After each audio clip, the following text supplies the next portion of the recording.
तो चलिए दोस्तों वीडियो की शुरुआत करते हैं। सबसे पहली कंपनी की बात करते हैं। पहली कंपनी का नाम है दोस्तों जियो फाइनेंशियल सर्विसेज लिमिटेड।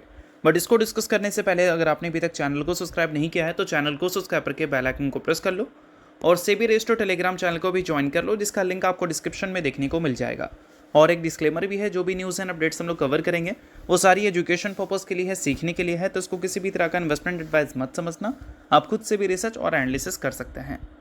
तो चलिए दोस्तों वीडियो की शुरुआत करते हैं। सबसे पहले बात करते हैं जियो फाइनेंशियल सर्विसेज से रिलेटेड कुछ इंपॉर्टेंट न्यूज़ एंड अपडेट्स के बारे में। तो दोस्तों इस कंपनी की परफॉर्मेंस आज के दिन थोड़ी सी वीक ही हमें देखने को मिली, बट इस कंपनी से रिलेटेड आज के दिन मिक्स न्यूज़ हमें देखने को मिला है। एक न्यूज़ कंपनी से रिलेटेड नेगेटिव है तो एक न्यूज़ कंपनी से रिलेटेड हाईली पॉजिटिव भी कंसिडर हम कर सकते हैं। अब चलो सबसे पहले नेगेटिव न्यूज़ की ही बात कर लेते हैं। तो नेगेटिव न्यूज़ एग्जैक्ट है क्या भाई? Quant small cap mutual fund ने एग्जिट ले लिया है एचडीएफसी बैंक से, जियो फाइनेंशियल सर्विसेज से और इसके अलावा 5 और अदर स्टॉक से। और ये एग्जिट अप्रैल के महीने में हमें देखने को मिल रही है। एग्जिट का मतलब उनका मतलब इन्वेस्टमेंट जो था इन कंपनीज़ में, वो इन्वेस्टमेंट कम्प्लीटली अब उन्होंने बेच दिया है। यानी कि अब उनका कोई भी हिस्सेदारी इन कंपनीज़ में देखने को नहीं मिलेगी। अब इसका मतलब ये है कि इस कंपनी में म्यूचुअल फंड की एक मैसिव आउटफ्लो हमें देखने को मिली है अप्रैल के महीने में। और अप्रैल के महीने का इस कंपनी का परफॉर्मेंस या फिर उन कंपनीज़ का परफॉर्मेंस देखोगे जिसमें क्वांट एग्जिट की है, तो ओवरऑल परफॉर्मेंस आपको वीक ही देखने को मिलेगी। तो ये सारी चीज़ें आप नोट कर सकते हो, क्योंकि ये सारी चीज़ें थोड़ी सी नेगेटिव बन जाती है। बिजनेस से रिलेटेड तो नहीं, बट हाँ स्टॉक के लिक्विडिटी के हिसाब से ये नेगेटिव पॉइंट है। बाकी बिजनेस से रिलेटेड अगर हम बात करें तो काफ़ी अच्छी खबर हमें देखने को मिल रही है। खबर यह है कि जियो ब्लैक रॉक, जो कि जियो फाइनेंशियल सर्विसेज की जॉइंट वेंचर है, उसको मिल चुका है गिफ्ट सिटी में ऑपरेशन शुरू करने के लिए अप्रूवल। और साथ में उन्होंने ये भी बताया कि अगले 3 महीनों में वो कॉमोडिटी ईटीएफ्स भी लॉन्च करेंगे, यानी कि गोल्ड और सिल्वर का ईटीएफ। जिस वजह से क्या है, जियो फाइनेंशियल सर्विसेज एक अच्छा बिजनेस गेन कर सकती है, क्योंकि अभी के टाइम पे देखोगे तो कॉमोडिटी में एक अच्छा बूम चल रहा है और इसमें जियो फाइनेंशियल सर्विसेज अपनी ईटीएफ इंट्रोड्यूस कर दे तो एक अच्छा बूम का फ़ायदा ये ले सकती है। और अगर इसका फ़ायदा जियो फाइनेंशियल सर्विसेज ले ले तो कहीं ना कहीं कंपनी के अर्निंग्स, जो कि पिछले 1 साल से थोड़े स्ट्रगल करते हुए नजर आए हैं, उसमें एक इम्प्रूवमेंट हमें देखने को मिल सकती है। पिछले 1 साल में रेवेन्यू 72% से ग्रो किया है, बट प्रॉफिट ग्रोथ नेगेटिव रही है। और अगर ईटीएफ्स के लॉन्च करने के बाद कॉमोडिटी का बूम अगर कंपनी को मिल जाए तो हो सकता है कि आगे चलकर कंपनी के प्रॉफिट ग्रोथ हमें नेगेटिव से पॉजिटिव होते हुए नजर आ जाए। अब ये सारी चीज़ें ज़रूरी भी जियो फाइनेंशियल सर्विसेज के लिए बन जाती है, क्योंकि बड़े बड़े इंस्टीट्यूशंस की कन्विक्शंस इस कंपनी में कुछ खास अच्छी है नहीं। लेटेस्ट शेयर होल्डिंग पैटर्न देखोगे तो एफआईएस ने अपनी स्टेक्स इस क्वार्टर में भी डाइल्यूट किया है। 12.31% से एफआईएस के स्टेक गिरकर 11.61% पे जा चुके हैं। डीआईएस के स्टेक जो कि 15.36% थे क्वार्टर थ्री में वो गिरकर कितना आ गया था क्वार्टर 4 में 14.24%। बट अप्रैल का जो latest share holding pattern update हुआ है वहाँ पर ये नंबर गिरकर 13.34% पे आ चुका है। तो ये सारी चीज़ें आप नोट डाउन कर सकते हो अगर आप जियो फाइनेंशियल सर्विसेज के इन्वेस्टर हो तो। अब दोस्तों वीडियो में आगे बढ़ने से पहले बात कर लेते हैं सेबी रजिस्टर्ड टेलीग्राम चैनल के बारे में। यहाँ पर कई सारी चीज़ें आपके लिए काफ़ी ज़्यादा यूजफुल रहती है। तो अगर आपने अभी तक चैनल को ज्वाइन नहीं किया है तो वेट मत करो, अब फटाफट जाकर चैनल को ज्वाइन कर लो, लिंक आपको डिस्क्रिप्शन में दिख जाएगा। ज्वाइन करने का सबसे बड़ा बेनिफिट यह है कि मार्केट खुलने से पहले मार्केट से रिलेटेड क्या ऐसी इंपॉर्टेंट न्यूज़ है, यानी कि प्री मार्केट न्यूज़, वो सारी चीज़ें आपको यहाँ पर अपडेटेड देखने को मिल जाती है, जिसको आप चेकआउट कर ये आइडिया लगा सकते हैं कि मार्केट का बिहेवियर कैसा रह सकता है। और इसके अलावा दोस्तों मल्टीपल कंपनीज़ में रिसेंट टाइम में मार्केट वॉलेटिलिटी की वजह से काफ़ी भयंकर फॉल देखने को मिला है। तो उन सारी कंपनी के टेक्निकल्स को भी प्रॉपर एनालिसिस कर यहाँ पर अपडेट किया गया है, जिसको भी आप चाहो तो चेकआउट कर सकते हो बिल्कुल फ्री में। तो लिंक डिस्क्रिप्शन में है चैनल का, लिंक के थ्रू जाकर चैनल को बिल्कुल आप फ्री में ज्वाइन कर लो। तो चलिए दोस्तों बात करते हैं अगली कंपनी के बारे में। अगली कंपनी का नाम है एचडीएफसी बैंक लिमिटेड। आज के दिन भी एचडीएफसी बैंक की परफॉर्मेंस काफ़ी ख़राब रही। 2.5% तक की गिरावट इस कंपनी के शेयर में आज के दिन भी हमें देखने को मिल गया। और गिरावट का सबसे बड़ा कारण जेफरीज बता रहे हैं एचडीएफसी बैंक का कंट्रोवर्सीज।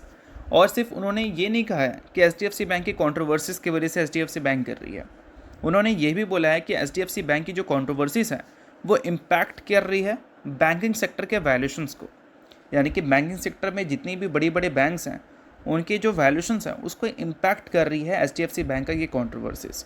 और ये कंट्रोवर्सीज भले किसी भी बैंक्स को इम्पैक्ट करें, सबसे ज़्यादा इम्पैक्ट तो एचडीएफसी बैंक को ही किया है, क्योंकि वैल्यूशन वाइज अगर आप देखोगे तो ये कंपनी पिछले 20 साल के लोवेस्ट लेवल पे है। ये पिछले 20 साल का डेटा है वैल्यूशन का। और अभी का जो वैल्यूशन है वो पिछले 20 साल का सबसे लोवेस्ट लेवल पे है। और 20 साल पहले जो कंपनी का प्राइस टू अर्निंग मल्टीपल्स था वो 40 का देखने को मिल रहा था, तब जब कंपनी का EPS 1.79 का था। और अभी अगर कंपनी के EPS को देखोगे तो कितना है, 49 का है। तो 1 से 49 तक कंपनी का EPS जा चुका है, बट वैल्यूशन देखोगे तो 20 साल के लोवेस्ट लेवल पे है। खैर उस टाइम तो कंपनी छोटी थी, तो ग्रोथ अपॉर्चुनिटीज़ कंपनी के पास ज़्यादा थी, इस वजह से वैल्यूशन भी ज़्यादा था। अभी कंपनी बहुत ही बड़ी बन चुकी है, ग्रोथ अपॉर्चुनिटीज़ लिमिटेड है, इस वजह से वैल्यूशन कम है। बट ये वैल्यूशन 20 साल के लोवेस्ट लेवल पे ये कहीं ना कहीं जम नहीं रहा है, क्योंकि ये कंट्रोवर्सीज़ की वजह से अच्छा खासा HDFC बैंक टूट चुकी है, ये हम तो साफ साफ बोल ही सकते हैं। और शेयर प्राइस में तो 20-25% तक का इम्पैक्ट हमें ईजिली देखने को मिल गया है, और ये इम्पैक्ट सिर्फ हमें 2025 में ही देखने को मिल गई है। और पिछले 1-1.5-2 महीने का रिकॉर्ड देखोगे तो वही पीरियड में मैक्सिमम गिरावट हमें देखने को मिला है। सॉरी 2025 नहीं, 26 चल रहा है ना, हाँ 26 में। बाकी HDFC बैंक ने इन सारी चीज़ों के बाद जो क्लैरिटी दी है उस क्लैरिटी का कोई खास असर हो नहीं रहा है। सबसे पहले जो गवर्नेंस कंसर्न क्रिएट हुआ था चेयरमैन के एग्जिट की वजह से, उस चीज़ को क्लियर करते हुए HDFC बैंक ने बोला था कि नहीं ऐसा कुछ भी नहीं है। RBI ने बोल दिया ऐसा कुछ नहीं है। फिर एक्सटर्नल फर्म को बैठाया, उनके थ्रू फिर इन्वेस्टिगेशंस हमें देखने को मिली इसी पर्टिकुलर चीज़ को लेकर। अब उसके रिपोर्ट्स भी हमें देखने को मिल गए कि कोई भी बड़ा गवर्नेंस कंसर्न है नहीं, बट फिर भी HDFC बैंक गिरावट रोक नहीं पा रही है। इस रिपोर्ट के बाद 3% की तेज़ी दिखी थी, बट उसके अगले ट्रेडिंग सेशन में फिर से हमें गिरावट देखने को मिला था। अब देखना इंटरेस्टिंग है कि ये गिरावट हमें कहाँ पर जाकर रुकता हुआ दिख सकता है। और जैसा कि ये न्यूज़ मैंने अभी आपको बताया, कौन से वाली, ये क्वांट म्यूचुअल फंड ने एग्जिट किया है HDFC बैंक से, जियो फाइनेंशियल सर्विसेज से और 5 अदर स्टॉक्स से। अब इसमें HDFC बैंक का नाम मेंशन किया गया है, और HDFC बैंक से भी उन्होंने एग्जिट इसलिए किया है क्योंकि हाल ही में जो कंट्रोवर्सीज हमें देखने को मिली थी, 19 मार्च को HDFC बैंक लगभग 9% तक क्रैश हुई थी और एक लो बनाया था। रीज़न क्या था, जो कंपनी के पार्ट टाइम चेयरमैन थे उन्होंने रिज़ाइन दे दिया था। उसी चीज़ के बाद क्वांट म्यूचुअल फंड ने भी कंपनी को एग्जिट कर लिया है। अब इतनी सारी चीज़ें कंपनी से related back to back negative हमें देखने को मिलेगी, तो ऑब्वियस सी बात है कि ऐसी परफॉर्मेंस कंपनी के साइड से देखने को मिलेगा ही। बट इतनी बड़ी कंपनी है, ये सारी कंपनी रातों रात तो ख़त्म नहीं होती भाई। बड़ी कंपनी है तो बड़ा ट्रस्ट भी होता है कंपनी के साथ, क्योंकि बहुत सारे लोग जुड़े रहते हैं, तो कोई एक कंपनी को पूरी तरह से ख़त्म तो नहीं कर पाएगा।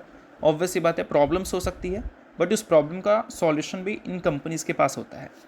तो लॉन्ग टर्म में तो कन्विक्शंस कंपनी को लेकर ठीक रहेगी, बट नियर टर्म में वॉलेटिलिटी ज़रूर कंपनी का पीक पर रहेगा। बाकी अगर आपने अभी तक HDFC बैंक के प्रॉपर रिसर्च और एनालिसिस नहीं देखे हैं तो सेबी रजिस्टर टेलीग्राम चैनल को ज्वाइन कर लो, वहाँ पर इसके प्रॉपर रिसर्च और एनालिसिस मिलेंगे, इसको देखकर आप समझ सकते हो कि HDFC बैंक का अगला मूव क्या हो सकता है। और ये सारी चीज़ें सेबी रजिस्टर रिसर्च एनालिस्ट के द्वारा मिलेगी, जिसको आप चेकआउट कर लेना बिल्कुल फ्री में। तो चलिए अब बात करते हैं अगली कंपनी के बारे में, जिसका नाम है LIC, यानी कि life insurance corporation of India. हाल ही में कंपनी ने 1:1 के रेशो में बोनस की अनाउंसमेंट की है, जिसमें कंपनी ने एक शेयर के बदले अपने इन्वेस्टर्स को एक इक्विटी शेयर देने का फैसला किया है। तो अगर आप LIC के शेयर होल्डर हैं तो ये सारी चीज़ों को आप नोट डाउन कर सकते हैं, और शेयर होल्डर नहीं है तो आप इग्नोर भी कर सकते हो। न्यूज़ थी इस वजह से मैंने बता दिया, बाकी ये किसी भी तरह का रिकमेंडेशन नहीं है।